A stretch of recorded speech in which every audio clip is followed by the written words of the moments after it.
jinak ten váš problém. Tam jinam. Doma vám to svědčí? Máte s tím problém doma nebo? Doma.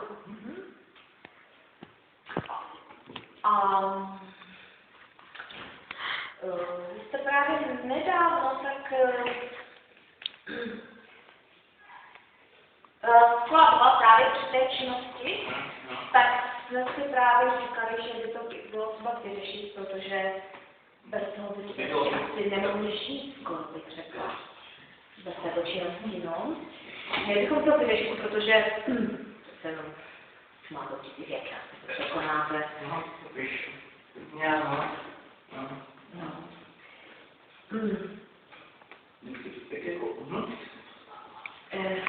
No, to je právě ten problém, který vy máte, že hlavně v noci to tak občas pociťujete a říkám, že jsem možná toho večera hlavně, no. A je potom problém, protože ne vše se dá, bych se jakoby vám přiblížila, abych to přímo jako neřekla vše.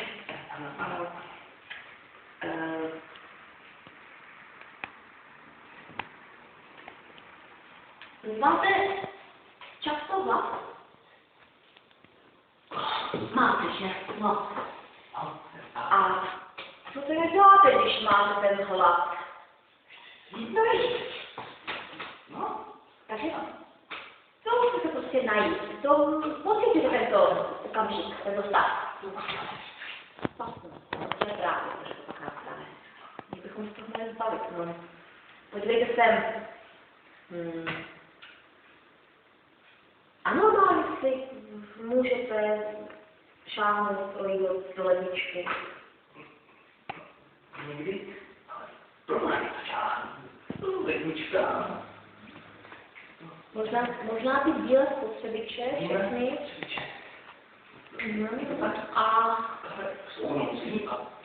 A když vidíte zástěru, tak to vás něco evokuje, nebo ne? Strach. Takže to bude potom těžké. A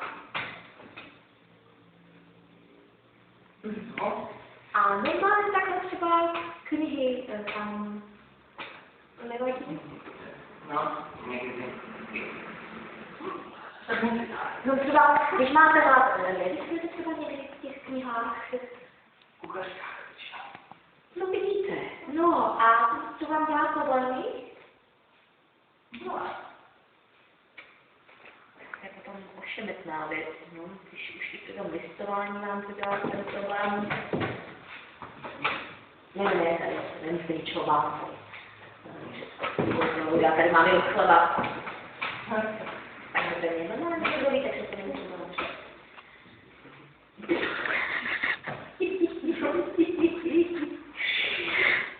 Takže, můžete bych vám to znát. A co takhle jíte? Jíš nezdraví? To nevadí, zdraví nebo nezdraví, ale co tedy jíte? Ano? Mléko? Maso? No vidíte, a to zase. To máte nějakou tak? To právě už ne. Aha, ale to kafe, to kafe, vidíte, to zdrobíky, máslo, kafe. To kafe vám někdo tak jako naservíruje, nebo jak to k tomu přichází do tomu kafeti? Té kávě? Je to takový tichá. Nemohli si někde udělat, no. Tiše mu vstát.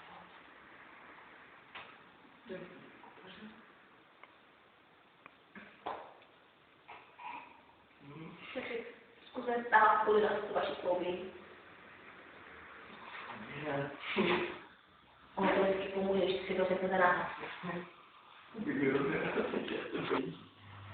Aha, takže vy sám to kafe neděláte.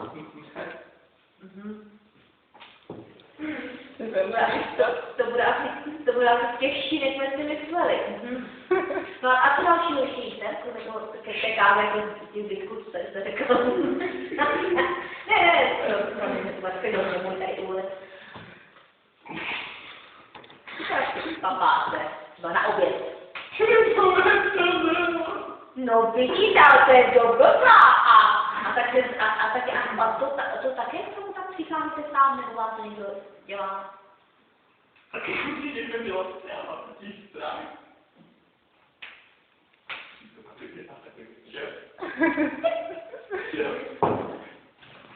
No nebojíme to spojovat na hlavně to problém. Přípravy! Ano, a konkrétně tak pověz.